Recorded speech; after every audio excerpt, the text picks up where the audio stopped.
to interview Jake Weaver in that crowd? I guess I'm one of the ones left, and I was very pleased that Jim called me and asked me to be a part of this again. Two persons I interviewed was Sarah Brown here, Jake Weaver over there, and I was just telling Megan Fisher from the Journal how I was very pleased, especially to interview Jake Weaver. I'm from Cincinnati, Ohio, moved here, went to college, I mostly stayed and moved up here, and never done in the farm and did anything. And Jake Weaver was a gardener, now I'm a gardener. But the neat thing about Jake Weaver, he expressed to me that day, he was in two wars, in World War II and the Korean War. And one thing that's so neat about it, he told me that in the 43, 42, the African Americans, as they were called at the time, were very upset because they didn't have names on their uniform, and the guys would call them boy, or hey you, or whatever it was.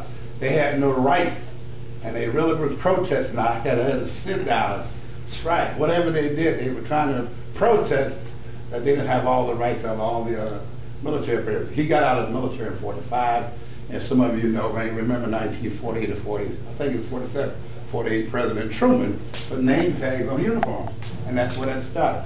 So they can call you, hey, Sergeant Perry or Sergeant Weaver, whoever it was. So he was very proud to be able to be part of that.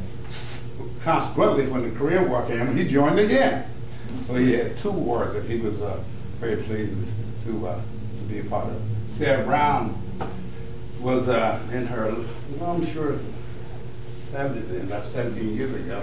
She still is, as a matter of fact. Her mother was there with me that day, and she gave us a picture. I don't know, I saw the film, I don't know where the picture, but that day she gave us a picture of her uncle, who was hung, was the last African American hung in Berkeley County. His name was Hughes, I think, was right where the Purple Irish is today.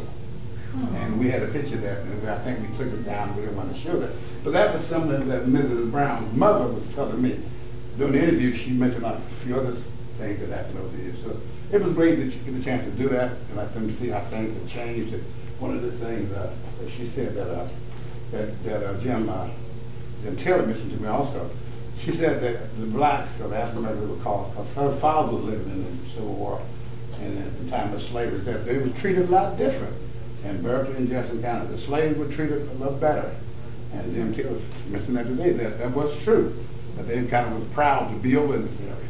So it was good to be able to do that. And thank you for giving me a chance to speak. Yes, sir. Question, the hanging you were talking about, is that a lynching? It was a lynching, yeah. It was a lynching. What year, approximately what year was that? I think it was like 18, she said before the Civil War, like 1840 or 50, something like that, before the Civil War. You remember that, Jim? I thought it was really